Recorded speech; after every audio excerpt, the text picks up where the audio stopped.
lumière, tu es le fleuve qui jaillit du désert et le chemin au milieu de la mer. Hey!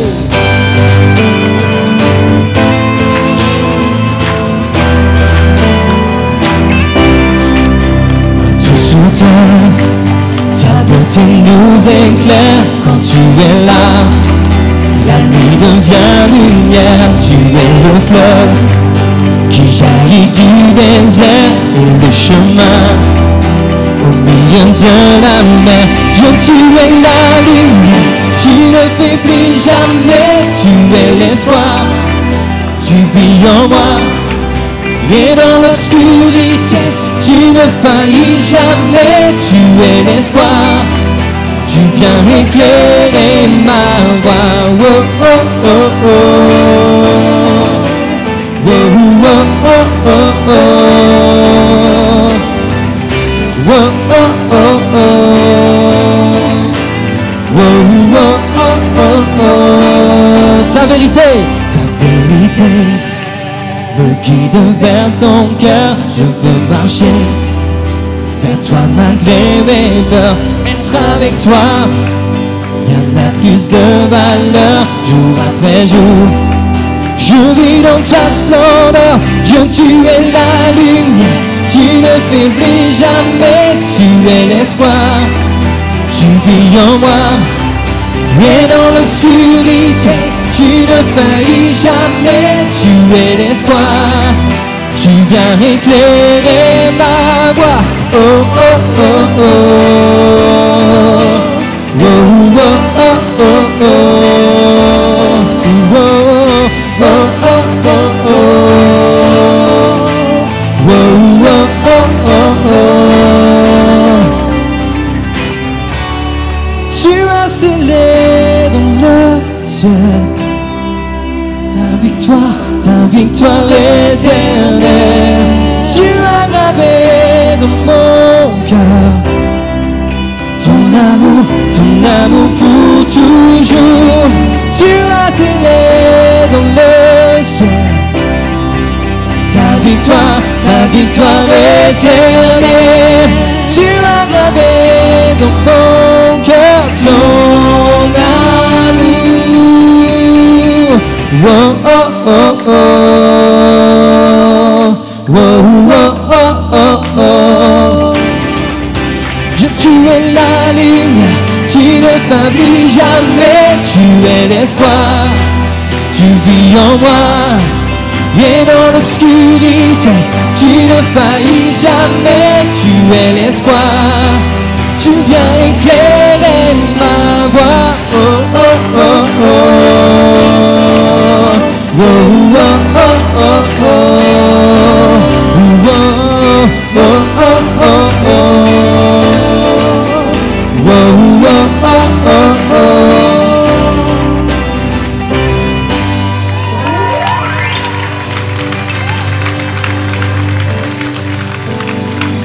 Alléluia. Amen.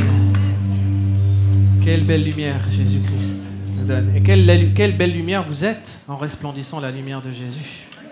Regardez à côté de vous la personne et dites-lui: waouh, mais tu es resplendissant de Christ.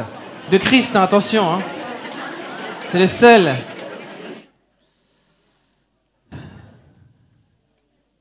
Voilà.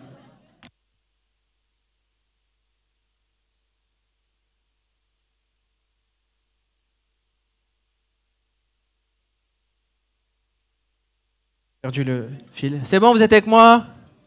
C'est dur de vous laisser la parole parce que vous ne savez pas la rendre. Vous êtes pire que les pasteurs. Allez, regardez-moi, soyez avec moi. J'aimerais entamer avec vous une série de messages qui, je pense, va même nous accompagner jusqu'à la fin de cette année civile 2024. Ça fait même depuis qu'on est arrivé sur Valenciennes que ces textes, que ces livres étaient sur mon cœur, que je souhaitais les partager avec vous. Et ben là, il y a toujours d'autres choses, des priorités, des temps. Et je crois vraiment qu'il est temps maintenant aussi je me sens poussé d'aller dans ces textes avec vous. Et j'aimerais donc ouvrir avec vous le livre d'Esdras et de Néhémie et de partir pour reconstruire Jérusalem.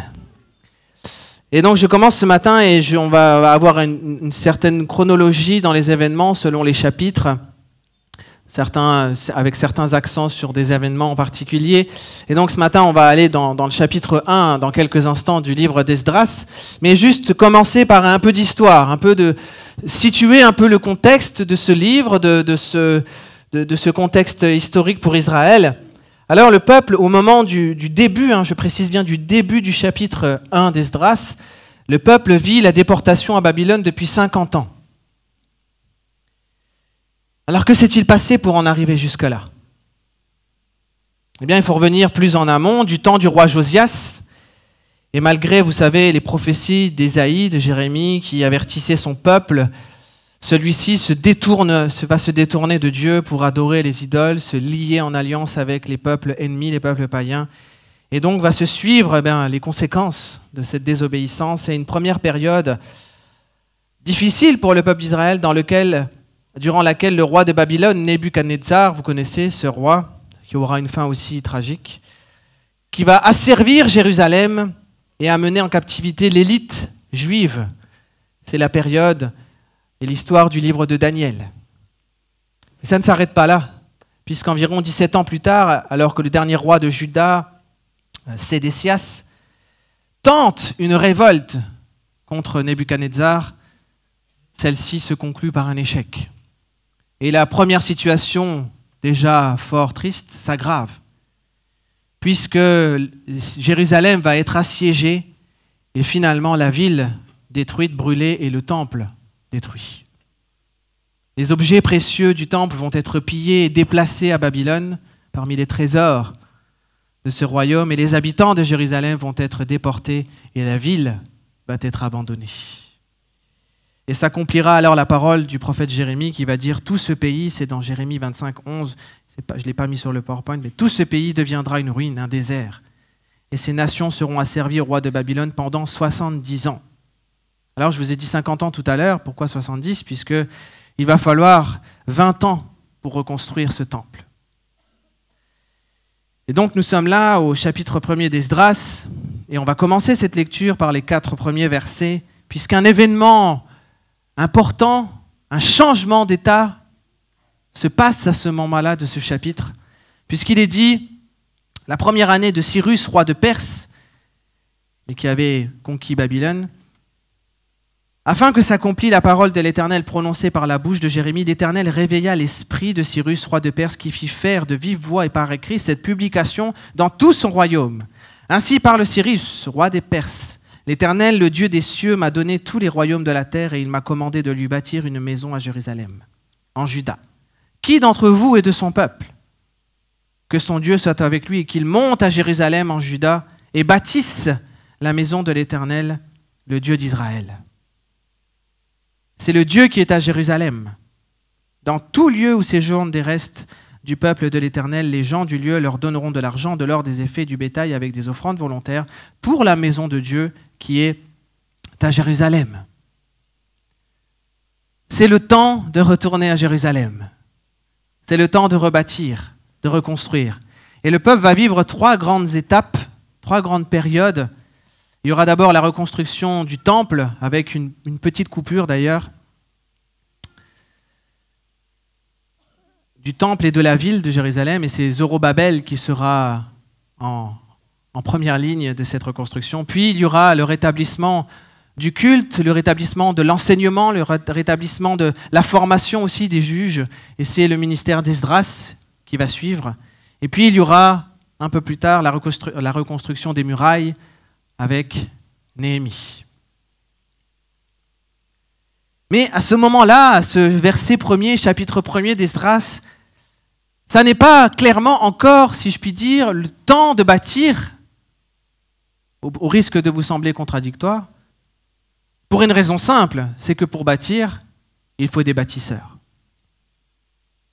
Et ce chapitre 1er, qui s'écoule sur le 2e avec cette liste, vous savez, on aime tellement lire les listes de personnes, mais c'est intéressant de les lire de temps en temps, ces 2 premiers chapitres sont réservés à l'appel de Dieu pour lever son peuple et partir reconstruire son pays. Et ce qui est surprenant, c'est que cet appel se fait en 2 temps. Puisque c'est surprenant, je pense, ça nous surprend, même si on a l'habitude de lire ces textes, que ce texte, ce chapitre 1er, commence par le roi Cyrus. Je vous ai dit, le roi Cyrus, il était, entre guillemets, fraîchement roi de Babylone, puisqu'il avait conquis le pays. Il était roi de Perse, mais il venait d'étendre son royaume, et il avait encore pris un peu plus d'ego, c'était pas un petit pays, Babylone, c'était quand même number one. La Perse devenait le pays des pays. Et je dis ça parce que quand le peuple déporté, le peuple juif à Babylone, va apprendre, si je puis dire, l'arrivée de ce nouveau roi étranger sur Babylone, il n'espère sans doute pas que son sort sera le sujet des préoccupations de ce roi. Que peut bien avoir à faire un roi, le roi d'un royaume puissant, si puissant, païen, d'un peuple juif devenu insignifiant, totalement sous son emprise, sous sa tutelle. Et néanmoins, la Bible dit que c'est par ce roi Cyrus que la parole de restauration de Dieu est donnée. Et il est dit que l'Éternel réveilla l'esprit de Cyrus. C'est très important ce terme. L'Éternel réveilla l'esprit de ce roi. Et cela me permet tout de suite de dire et d'affirmer pour nous ce matin que lorsque le temps de Dieu est arrivé, quand sa parole est sur le point de s'accomplir, rien ne peut la faire mentir. Personne. Elle s'accomplira. Vous connaissez ce chant? Si Dieu a mis un rêve, et il s'accomplira. Quand c'est sa parole, quand le temps est arrivé, certainement elle s'accomplit. Et alors même que tout semble opposé à son accomplissement, parfois c'est à cet extrême, Dieu nous rappelle, ici, mais à nous ce matin, que les plans, les pouvoirs des hommes restent assujettis à la souveraineté de Dieu, qui peut en un instant changer l'ordre des événements et incliner le cœur des plus grands à sa volonté. Ce n'est pas Cyrus, le plus grand roi de la terre, qui aurait le dernier mot. C'est Dieu. Et c'est vrai que cela peut nous sembler surprenant. Pourquoi Dieu ne s'est-il pas adressé tout de suite à son peuple? Parce que, humainement parlant, il n'allait pas pouvoir bouger. Rappelez-vous l'Égypte, ce qu'il a fallu pour que Pharaon finisse par laisser partir le peuple. Là, le Seigneur agit différemment. Il va tout de suite au cœur, au nœud de blocage et de déblocage qui est le roi. Et c'était dit. Et cela peut nous sembler surprenant pour nous aussi, mais Dieu se sert aussi des hommes de ce monde, aussi éloignés soient-ils, pour accomplir sa parole. Alors attention, cela ne fait pas de ces hommes, de ces femmes, des hommes de Dieu pour autant. Et cela veut encore moins dire que nous devons agréer ou excuser tous leurs faits et gestes parce qu'il semble qu'ils sont un instrument entre les mains de Dieu dans l'accomplissement des prophéties. Mais c'est une réalité. Et aussi, en parlant des hommes, mais je parle aussi des ressources, si Dieu doit utiliser des ressources qui sont présentes dans le monde en faveur de son Église, de son peuple, il le fera. Et nous devons l'accepter. Excusez-moi de le dire ainsi, mais Dieu ne fait pas tout tomber du ciel. Dieu utilise ce qui est sur terre pour son Église. Notre rôle est surtout d'être attentif aux signaux. Quand Dieu nous dit « c'est le temps, c'est le moment ». Soyons attentifs au fond plus qu'à la forme parfois. Parfois on est bloqué. On se dit « c'est pas possible que ça se passe comme ça, c'est pas possible. Non mais attends quand même, pas comme ça, pas lui ». Mais si Dieu a choisi de faire ainsi, obéissons-lui, faisons-lui confiance. Dieu, je veux le croire, et je veux le croire pour nous ce matin, pour notre génération, pour notre Église, que Dieu réveillera l'esprit de certains hommes en faveur de son Église. Je veux le croire encore aujourd'hui. Que ce soit dans les politiques, dans les mairies, que ce soit dans les lieux où nous travaillons, où nous sommes implantés, dans ce quartier, dans cette ville, dans les lieux où vous êtes. Je veux croire que Dieu réveillera l'esprit de certains hommes, certaines femmes en faveur de son Église. Dieu donnera ainsi des opportunités à l'Église et à l'Église de Valenciennes qu'il faudra saisir pour notre édification.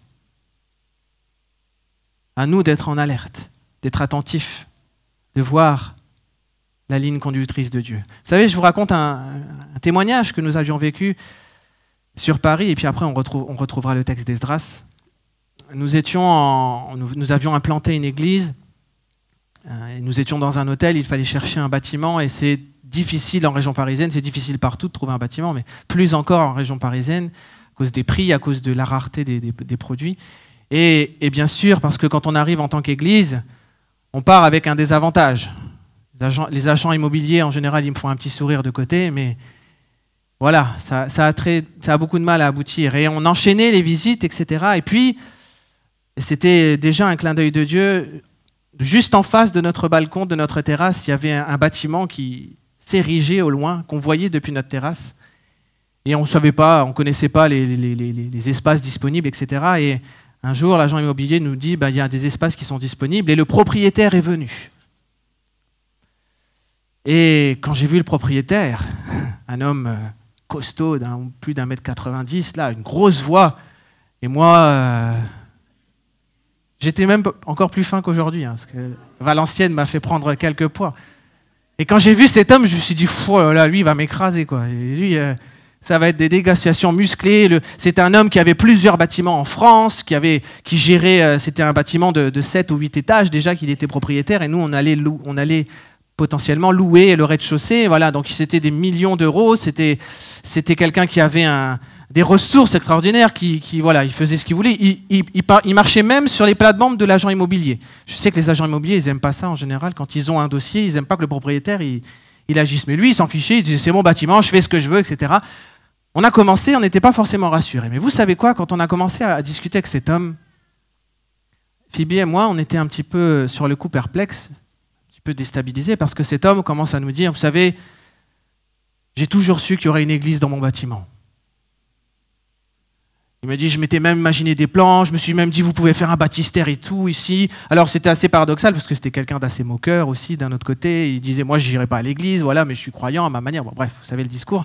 Et puis ceci, cela. Alors sur le coup, on se disait, et puis même notre conseil d'administration, ceux qui étaient derrière, on se disait, oh, c'est un argument de vente, quoi. Il essaye de vous avoir, il essaye de vous titiller, il essaye de vous amadouer, mais il y a quelque chose qui ne va pas, quoi. C'est pas possible. Mais il y avait quelque chose qui, dans notre cœur, nous laissait penser que, en fait, cet homme ne parlait pas en son nom. Que cet homme était Cyrus. Et que Dieu était en train de faire quelque chose. Et au point que, vous savez, ça nous a pris plus de 2 ans pour aboutir à quelque chose. On a même dû mettre un arrêt à ce projet, voilà, pour des questions administratives internes à l'église, etc. Et quand on a dû dire à cet homme, écoutez, monsieur, on ne va pas aller plus loin, il a dit, je vous attendrai. Et il nous a attendu 2 ans. Et quand on est arrivé 2 ans, après, le bâtiment, l'espace qu'on avait réservé n'était plus disponible. Et vous savez quoi, il y en avait un plus grand qui était disponible encore. Et quand on est arrivé, cet homme est resté fidèle à sa parole. Il nous a respecté, le loyer, etc. Il est même jusqu'à aller payer les travaux de mise en conformité du bâtiment pour l'accueil du public. Il a dépensé plus de 50 000 €. Il a fait venir son architecte. Il était là en train de le dire. Et je veux qu'il vienne dans ce bâtiment, je veux qu'il vienne dans ce bâtiment. Et nous y sommes rentrés en 2018. Et l'église est encore dans ce bâtiment en région parisienne. Ils vont bientôt déménager parce qu'ils ont acheté un nouveau bâtiment. Mais quand Dieu décide d'utiliser Cyrus, il faut le laisser faire. Et il faut faire confiance que c'est Dieu qui est à la manœuvre. Et Dieu pourra faire des choses comme ça aussi pour nous. Pour vous, pour nous en tant qu'Église. Je continue avec le verset 5. Reprenez votre Bible. Il est dit, maintenant, on va passer au peuple. Les chefs de famille de Juda et de Benjamin, les sacrificateurs et les Lévites, tous ceux dont Dieu réveilla l'esprit, se levèrent pour aller bâtir la maison de l'Éternel à Jérusalem. Tous leurs alentours leur donnèrent des objets d'argent, de l'or, des effets du bétail, des choses précieuses, outre toutes les offrandes volontaires. Le roi Cyrus rendit les ustensiles de la maison de l'Éternel que Nebuchadnezzar avait emportés de Jérusalem et placés dans la maison de son Dieu. Alors vous l'avez peut-être remarqué en lisant le texte, c'est propre à la version second, mais il est de nouveau mentionné le fait que Dieu réveilla l'esprit. Cette fois, ce n'est plus l'esprit du roi, mais c'est l'esprit du peuple. Et je vais dire l'esprit de tout le peuple. J'insiste sur cela parce qu'il est dit les chefs de famille. Vous savez que les chefs de famille avaient un rôle en tant que chefs de famille, mais ils avaient un rôle aussi dans le pays, dans la ville. Les sacrificateurs, les Lévites et tous ceux dont Dieu réveilla l'esprit. La liste ne peut être quantifiable. Et nous voyons au chapitre 2 que plusieurs familles vont se lever, envoyer une centaine de personnes, de ses membres, pour aller reconstruire Jérusalem et son temple. Et ce que je veux nous dire ce matin est que bâtir l'Église de Jésus, faire avancer l'œuvre de Dieu au milieu de cette génération nécessite, premièrement, un éveil ou un réveil spirituel. On va le revoir tout à l'heure. Mais notre esprit doit être aligné avec l'Esprit de Dieu. Et deuxièmement, cet appel ne concerne pas seulement les chefs d'une église, c'est-à-dire les pasteurs, le ou les pasteurs, les anciens, les conseils, les leaders ou les croyants les plus engagés, on pourrait dire, pour étendre au maximum. Non, cet appel, l'appel d'Esdras, est un appel envers tout le peuple, c'est-à-dire envers toute son Église. Je sais, c'est plus dur de dire Amen, parce que du coup, si on dit Amen, c'est qu'on... Toute son Église. C'est toujours dur de dire Amen, je sais. C'est vrai que dans ce texte aussi, on va se rendre compte d'une réalité, c'est que, encore une fois, quand nous lisons la liste recensée au chapitre 2, nous lisons qu'environ 50 000 personnes vont partir de Babylone pour aller reconstruire le temple. Et nous pourrions dire que pour un chantier de reconstruction, c'est un chiffre plutôt intéressant. 50 000 personnes qui vont pour reconstruire, c'est pas mal. On pourrait même se dire, on va peut-être se marcher sur les pieds là, parce que ça fait du monde, quoi. Même si c'est un gros temple. Mais en fait, ce qui est pertinent dans la pensée de Dieu, dans cet appel de Dieu, écoutez bien mes frères et sœurs, il ne s'agit pas simplement de chercher de la main-d'œuvre, mais c'est un peuple qui est appelé à revivre sur sa terre. Ce n'est pas des ouvriers, des maçons, charpentiers, des tailleurs qui sont appelés. C'est un peuple, des familles, des hommes, des femmes, des enfants, une nation qui est rappelée à venir vivre dans son pays. C'est là toute la différence.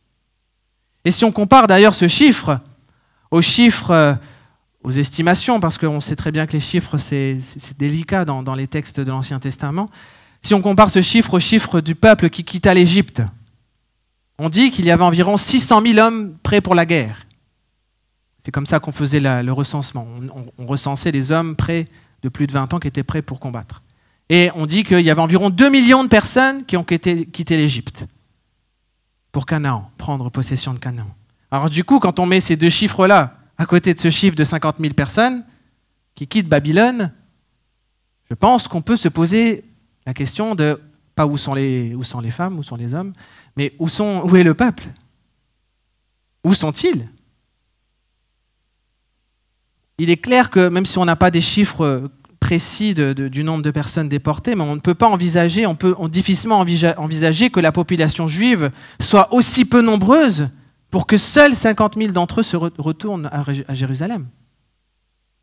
Alors quel constat pouvons-nous faire? Qu'est-ce que ce texte nous dit?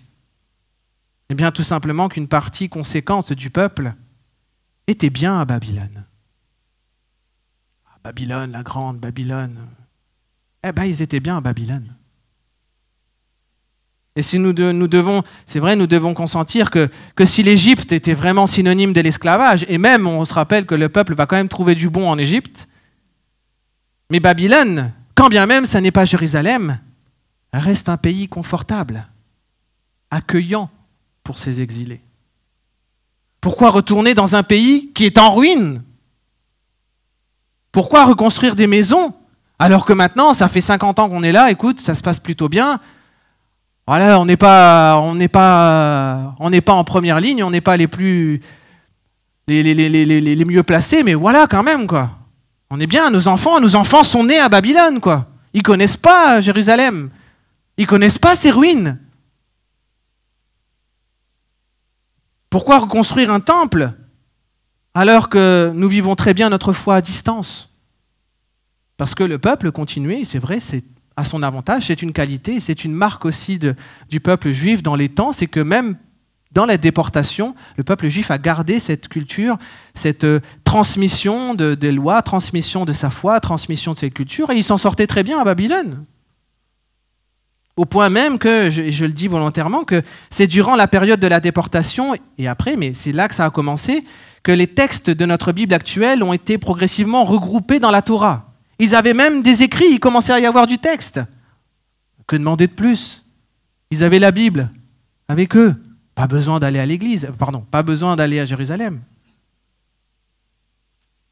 Alors pourquoi repartir? Il y a beaucoup d'arguments quand même pour le fait de rester à Babylone, mais pour une raison simple et indiscutable.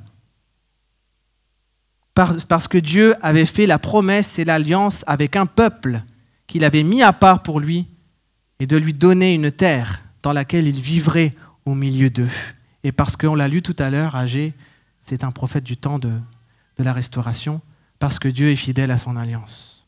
Dieu ne ment pas. Phoebe le disait la semaine dernière. Dieu n'est pas un menteur. Il ne se trahit pas dans son alliance. Il a promis une terre à son pays. Et même si elle est en ruine, Dieu appelle son peuple à revenir sur sa terre. Et je le répète ici, Dieu ne fait pas appel ici simplement à des compétences ouvrières dont il aura besoin sur place. Dieu appelle ici tout simplement, si je puis dire, tous ceux qui sont marqués de son sceau. Tous ceux qui portent son nom dans ses gènes. Tous ceux qui portent le nom d'Israël dans leur sang. Pour bâtir l'Église, Dieu n'appelle pas seulement ceux que nous nommons des ministères. Dieu ne cherche pas des hommes ou des femmes compétentes simplement dans tel ou tel domaine ou telle mission qui lui sera proposée. Mais Dieu appelle tout simplement son peuple. Je ne sais pas quoi vous dire de plus pour que ce soit simple à comprendre. Dieu appelle son peuple, c'est-à-dire tous ceux qui sont de sa maison, c'est-à-dire tous ceux qui lui appartiennent, tous ceux qui ont compris un jour qu'il était mort pour lui, tous ceux qui un jour se sont engagés par les eaux du baptême, tous ceux qui un jour ont pris cet engagement de dire « Seigneur, je te suivrai jusqu'au bout ». C'est ceux-là que Dieu appelle. C'est nous, c'est vous. Et dans cette nouvelle année qui débute, mes frères, mes sœurs, c'est la rentrée aujourd'hui et demain pour nos enfants.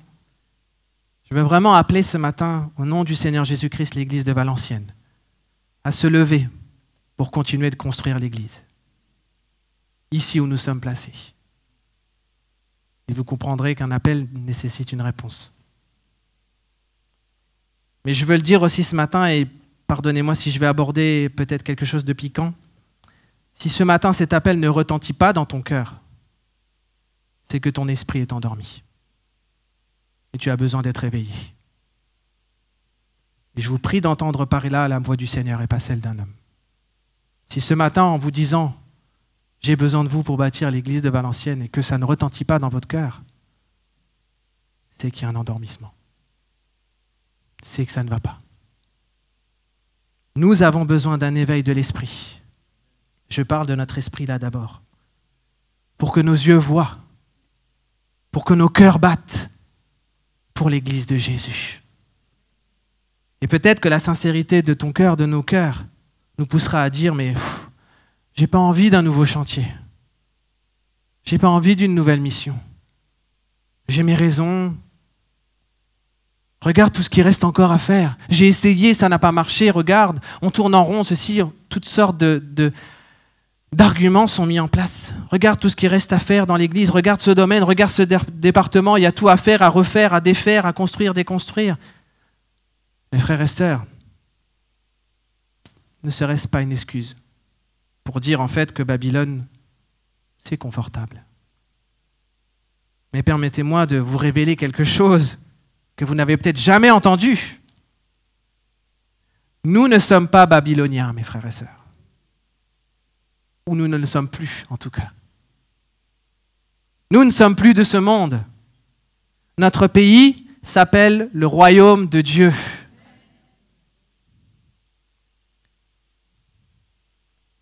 Vous savez, je devrais laisser la parole ce matin, et j'ai cette opportunité dans mon couple de vivre avec une femme qui n'est pas né en France, qui vient d'un pays étranger. Et si on devrait laisser la parole ce matin à des frères et sœurs qui viennent d'autres pays, on a des Sud-Américains, on a des Africains qui ont quitté leur pays pour venir en France.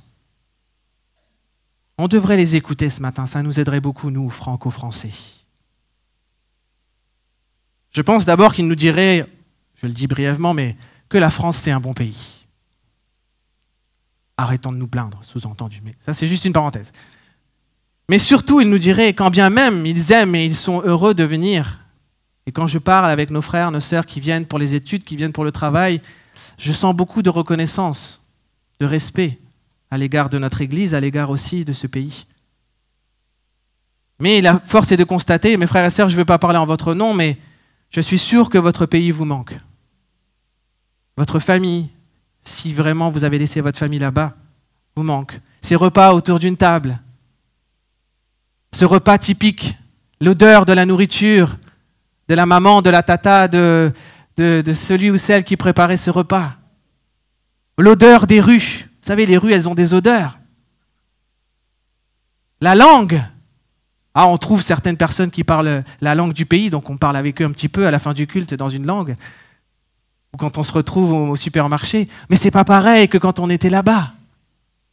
La couleur du ciel. Ma fille, elle m'a fait rire le jour où elle m'a dit qu'au Paraguay, le ciel, il n'était pas du même bleu qu'en France. Mais je le comprends, c'est vrai. C'est pas le même bleu en Méditerranée que dans les pays du Nord. Et cela favorise l'attachement à notre pays, à nos traditions, etc. Le ciel, la végétation locale, la musique, les ambiances. Notre cœur est encore là-bas. Mes frères et sœurs, notre cœur doit vivre au rythme du royaume de Dieu. Notre esprit doit s'éveiller quand nous entendons parler du royaume de Dieu et de sa justice. Mais surtout s'éveiller parce qu'il y a encore tant à bâtir, tant à faire dans l'Église et dans cette génération. Je veux nous dire, mes frères et sœurs, bâtir l'Église, ce n'est pas une question d'affinité. Ce n'est pas, attention, je pique, j'aime bien ce pasteur ou je ne l'aime pas, alors je m'engage ou je ne m'engage pas. Je suis d'accord, alors on peut compter sur moi, je ne suis pas d'accord, on ne comptera pas sur moi. Je choisis de m'engager dans ce département parce que le leader là, j'arriverai à m'entendre avec lui. Mais dans cet autre département, je n'irai pas parce que ça va être casse-pied. Je me sens plus ou moins là, bien, donc je choisis. C'est pas ça, l'Église. C'est pas ça, le royaume de Dieu. Le peuple ne s'est pas levé parce que Zorobabel s'est levé. Le peuple s'est levé parce que Dieu lui a dit de se lever. Les leaders passent. Zorobabel est passé. Mais le peuple a continué de construire, de bâtir. Je choisis de m'engager parce que mon esprit est empressé de voir l'Église de Jésus édifiée, belle, rayonnante, érigée telle que Dieu l'a imaginée, comme cette épouse qui s'apprête pour ses noces, qu'elle soit la plus belle, aucune comparaison possible. Notre cœur devrait voir l'Église ainsi, d'être insatisfait tant que l'Église n'est pas telle que Jésus la veut. Je me lève pour ma Jérusalem, parce qu'il est hors de question pour moi de voir le monde autour de moi avec ses réussites et ses gloires et voir l'Église de Jésus-Christ traîner le pas, piétiner par terre, prendre des miettes alors que le monde autour de nous se vante de sa gloire, de sa beauté. Et l'Église galère. Mais je me lève et je m'éveille pour que l'Église soit belle, resplendissante, à l'image de son Créateur, de son Sauveur. Dieu merci. L'Église de Jésus n'est pas en ruine. Je tiens à préciser cela, contrairement au temple. Parce que depuis Jésus-Christ, elle s'édifie sur lui-même, qui est devenu la pierre principale, la pierre première. Mais la réalité quand même qu'il nous faut consentir ce matin, c'est combien de temps avons-nous perdu? Combien de distractions avons-nous eues? Combien de fois avons-nous dû déconstruire pour reconstruire? Car nous nous étions trompés. Et on a perdu du temps, des occasions. Mes frères et sœurs, nous avons besoin d'être éveillés ce matin à l'appel du Seigneur. Nous disons souvent, Et on le dit souvent dans les messages, mais je veux le dire d'une manière particulière ce matin, que nous voulons voir le réveil au milieu de nous. Et là, je parle du réveil par le Saint-Esprit. Mais le réveil, mes frères et sœurs, avant d'être le réveil, qui consiste à voir des gens qui vivent, accomplissent des miracles, exultent de joie dans l'esprit, prophétisent, vivent le surnaturel de Dieu, ça c'est la deuxième partie.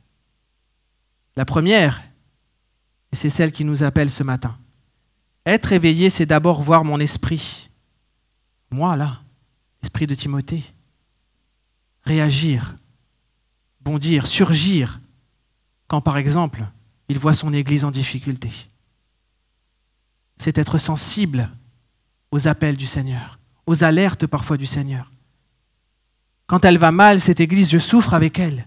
Quand elle va bien, je me réjouis avec elle. Je ne vis pas en marge de cette Église. Je suis connecté, je suis en phase avec l'Église. Quand c'est la joie dans l'Église, c'est la joie pour moi. Quand c'est la peine pour moi. Être éveillé, c'est répondre promptement quand on a besoin. Quand un besoin, se fait connaître. Quand une opportunité nous est donnée de vivre quelque chose de nouveau. Être éveillé, mes frères et sœurs, c'est répondre « me voici, envoie-moi ». Parce que c'est déjà bouillonnant dans notre cœur. On n'attendait plus que quelqu'un nous dise « on a besoin de toi ». Pour que je dise « je suis là ». Et avec l'éveil de mon esprit, vient le réveil par le Saint-Esprit. Retenez bien ça, mes frères et sœurs. Le réveil par l'esprit tarde souvent. Parce que d'abord, c'est mon esprit qui a besoin d'être réveillé. Ce matin, c'est peut-être le réveil de mon esprit que j'ai besoin de réclamer au Seigneur. Je constate d'ailleurs dans ce texte qu'il n'y a eu qu'un appel pour reconstruire Jérusalem. Un appel, une réponse. Au risque de vous faire sourire ou grincer des dents, je ne sais pas, mais nous devons dans nos églises faire des appels tous les ans pour le service. Encore ce matin, il n'y a personne à la nurserie. Des périodes où il y a du monde, il y a des gens qui partent. On devrait avoir une liste d'attente de gens qui attendent pour servir. Et pas devoir refaire cet appel pour tel département. Béni soit le Seigneur pour les départements qui se remplissent. Et puis un autre se vide et il faut refaire cet appel. Appel, pour compléter les besoins des différents départements. Et je vous avoue, mes frères et sœurs, ça ne sera pas coupé, ça, désolé, on va le savoir. Mais c'est fatigant pour un pasteur, pour des leaders, de devoir stopper une mission, de devoir arrêter un projet, de devoir se retenir parce qu'il manque d'effectifs, parce que ça va, ça vient, etc. C'est tellement difficile pour une église d'avancer. Et je sais que c'est un problème générationnel.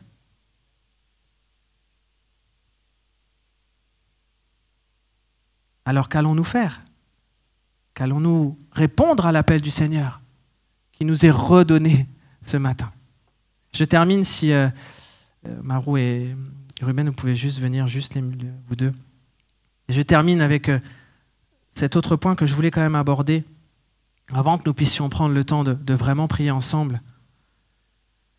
Je relis le verset 4 où il est dit que dans tout lieu où séjournèrent des restes du peuple de l'Éternel, les gens du lieu leur donneront de l'argent, de l'or, des effets du bétail avec des offrandes volontaires pour la maison de Dieu qui est à Jérusalem. C'est intéressant parce qu'il y a cet appel du peuple et pour chaque personne qui se lève, et même ceux qui peut-être physiquement ne pourraient pas se rendre à Jérusalem, un appel plus personnel, plus intime est donné d'apporter quelque chose au Seigneur. Chaque membre du peuple va apporter sa contribution personnelle, comme, j'aime ce terme, une offrande volontaire pour le temple à reconstruire. C'était ça la destination, la reconstruction du temple et la ville. C'est comme si ce temple, prenons cette image, je trouve belle, c'est comme si ce temple serait reconstruit à partir de chaque membre du peuple. C'est beau de se dire comme si une part de ce temple, une part de son enrobage, une part de son vêtement, si je puis dire, provient d'un objet, d'un vêtement, d'un métal ayant appartenu à quelqu'un. Et c'est aussi ça la beauté de l'Église. Elle se construit sur la base de ce que chacun de nous pouvons apporter. Quelque chose que j'ai, quelque chose qui est précieux, quelque chose de valeur, quelque chose que je vais peut-être perdre. Mais c'est pas grave, c'est pour l'Église de Jésus. C'est pour la rendre plus belle. C'est tellement plus beau sur l'Église que sur ma bibliothèque. Quelque chose que j'ai et que mon frère ou ma sœur n'a pas, parce que nous sommes complémentaires, c'est le corps, mais qui réunis ensemble permet l'édification de l'Église. L'un aura du bois, l'autre aura des pierres, l'un aura une belle couverture et l'autre un objet. C'est ensemble que nous pourrons dire « Waouh, elle est belle, l'Église ». On ne dira pas « Il est beau le chandelier du frère qu'il a ramené dimanche dernier ».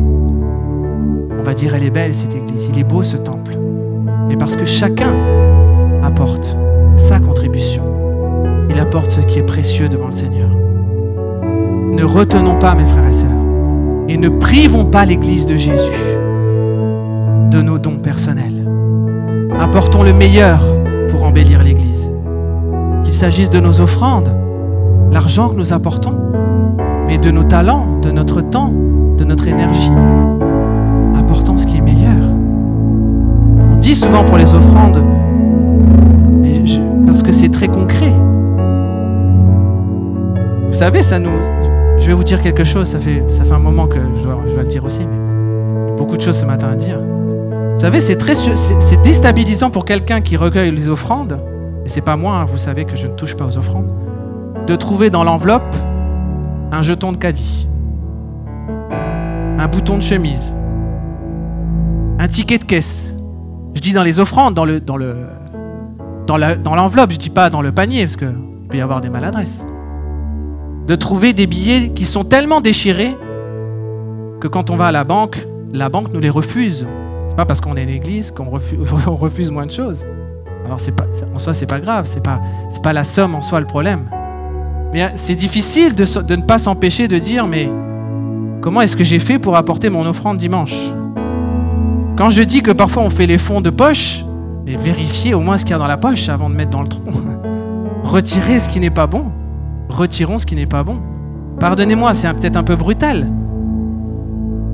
Mais quand on sort notre offrande, elle doit d'abord regarder nos yeux. Et au-delà de la forme, au-delà de ce qu'il y a, au-delà de la somme, de dire Seigneur,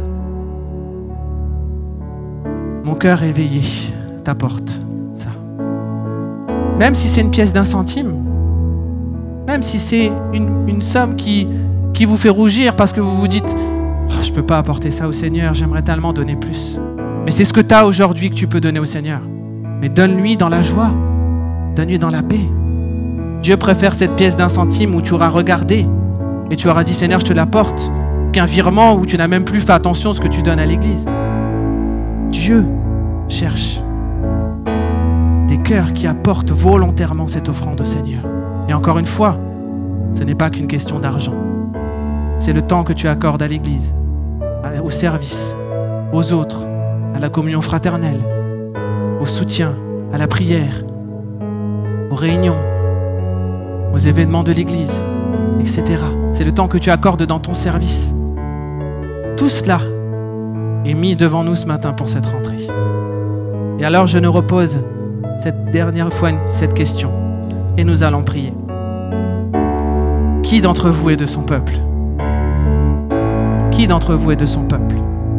Que son Dieu soit avec lui, avec elle, et qu'il monte à Valenciennes, à Anzin, à Beuvrages, à Aulnoy, à Cambrai, à Ounain, et bâtisse la maison de l'Éternel, le Dieu d'Israël, le Dieu de ta vie. Qui d'entre vous est son peuple? C'est la question que je nous laisse maintenant, et je veux qu'on prie maintenant ensemble.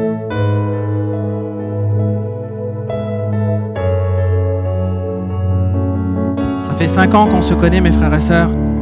Je pense que vous connaissez les intentions de mon cœur quand je vous parle de ce message. Il n'est pas de blesser. Je demande pardon à quelqu'un si ce matin je vous aurais blessé. Venez me le dire, je m'excuserai sincèrement. Mais il y a des temps où il faut se positionner clairement à l'appel du Seigneur. Il n'y aura pas plusieurs appels. Il y a un temps où Dieu appelle son peuple, son Église, ses enfants, sa fille, son fils, pour dire, est-ce que tu viendras avec moi rebâtir? Est-ce que tu viendras avec moi bâtir cette année 2024-2025? Est-ce que je pourrais compter sur toi pour servir? Est-ce que je pourrais compter sur tes dons, sur tes talents? Est-ce que je pourrais compter sur ta bouche pour proclamer? Est-ce que je pourrais compter sur tes mains pour porter? Est-ce que je pourrais compter sur tes pieds pour marcher?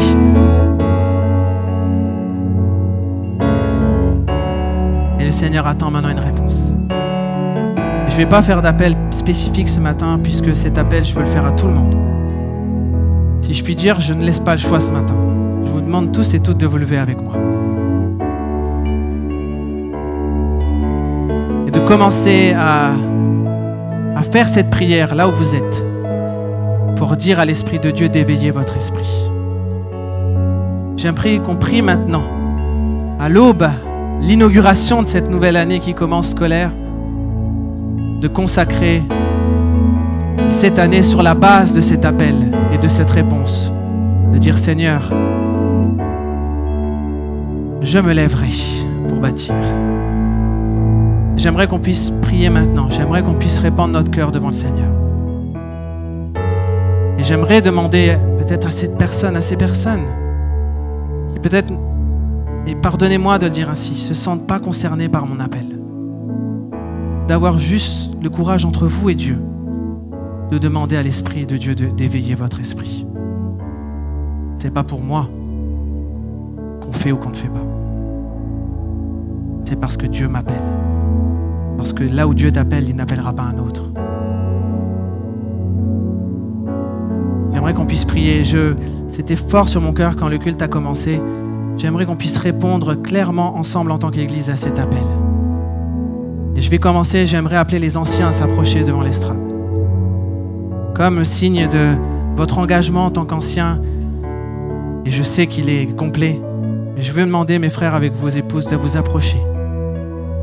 En tant que chef de l'Église avec moi, si je puis dire, c'est Jésus le chef, mais vous comprenez. Comme si ensemble on dit, on va avancer dans cette année.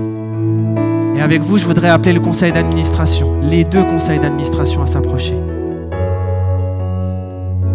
Vous êtes des conseillers, vous avez été élus, choisis, selon la volonté non seulement des hommes, mais de Dieu.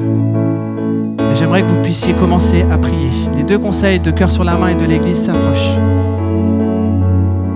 Et en tant que responsable de l'Église, nous voulons nous consacrer, et je m'associe à vous maintenant, nous consacrer ensemble pour que cette année nous puissions avoir la force de rebâtir, de bâtir encore l'Église de Jésus. J'aimerais que vous puissiez commencer à prier, mes frères, mes sœurs qui êtes devant. Et je continue pendant ce temps cet appel. Je voudrais appeler tous ceux qui sont responsables dans un département. Vous qui êtes des leaders de louange, qui êtes des lévites, venez vous approcher. Vous qui faites la louange le dimanche, approchez-vous parce que vous êtes des lévites et Dieu a appelé les lévites.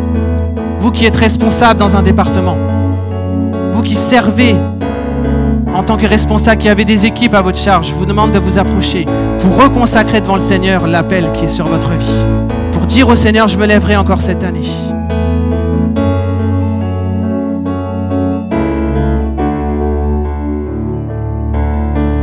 Et je voudrais appeler aussi tous ceux qui sont des chefs de famille.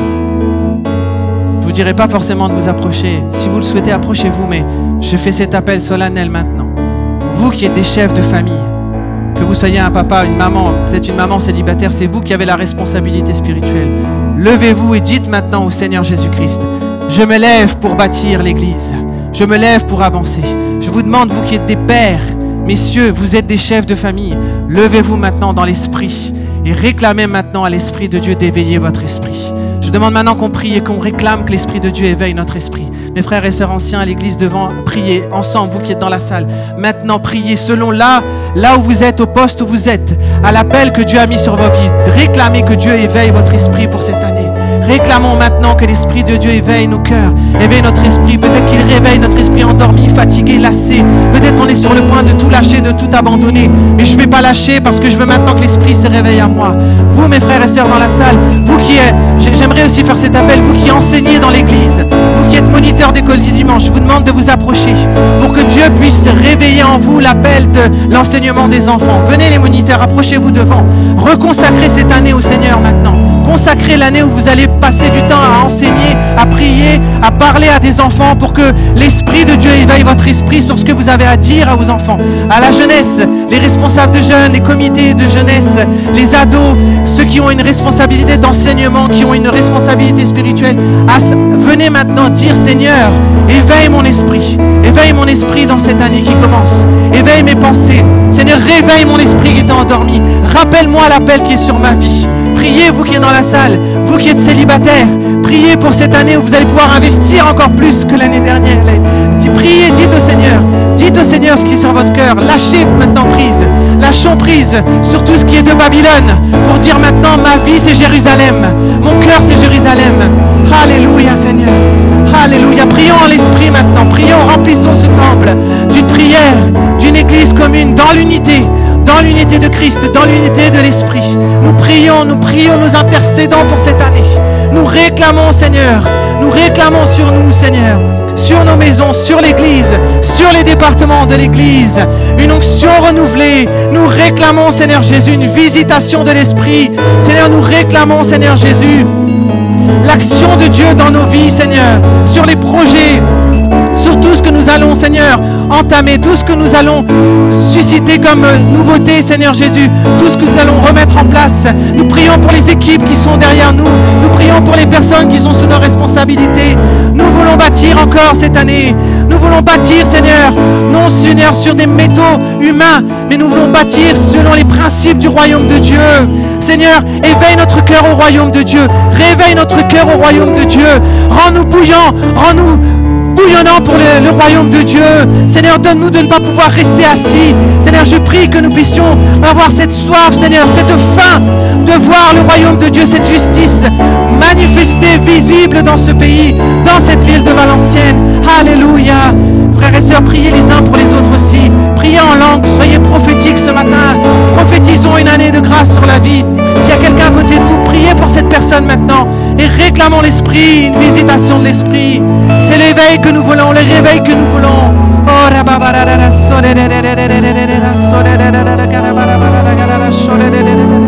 Seigneur, viens, Seigneur Jésus.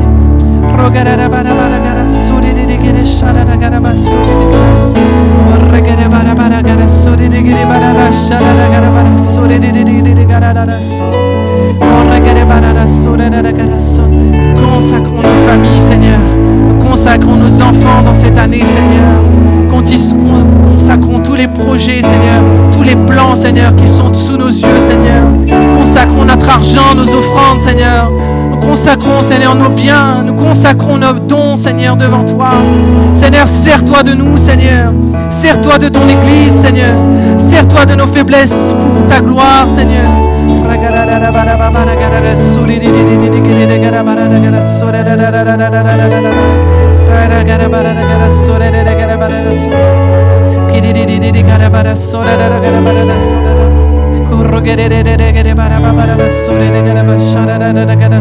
Priez encore, priez, prenez position ce matin. Laissez l'Esprit de Dieu vous éveiller. Demandez à l'Esprit de Dieu de ranimer peut-être votre foi, vos dons. Peut-être que tu as laissé tes dons éteints. Peut-être que ça fait des années que tes dons sont en poussière. Demande maintenant à l'Esprit de t'éveiller pour que tu te lèves et que tu bâtisses. Alléluia. Que un esprit d'encouragement sur toi. Qu'un esprit de résurrection vienne sur toi maintenant. Combien Dieu est grand. Que dans mes choix tu sois grand. Tant-le combien Dieu est grand. Et tous verront combien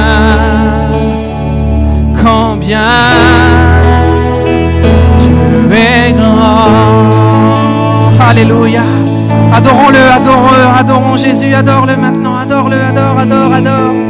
Adore Jésus-Christ, celui qui est, qui était, qui sera la tête, le chef de son Église, celui qui marchera devant nous, celui qui aplanira, celui qui ouvrira les cieux pour son Église, celui qui ébranlera les mers, les montagnes, celui qui fera l'impossible devenir possible. Alléluia. Dis au Seigneur, Alléluia Jésus. Je prie pour quelqu'un ce matin, Seigneur, qui est endormi dans son cœur, qui résiste, Seigneur, à ta voix. Seigneur, que tu viennes, Seigneur Jésus, reconquérir son cœur, Jésus. Au nom de Jésus-Christ.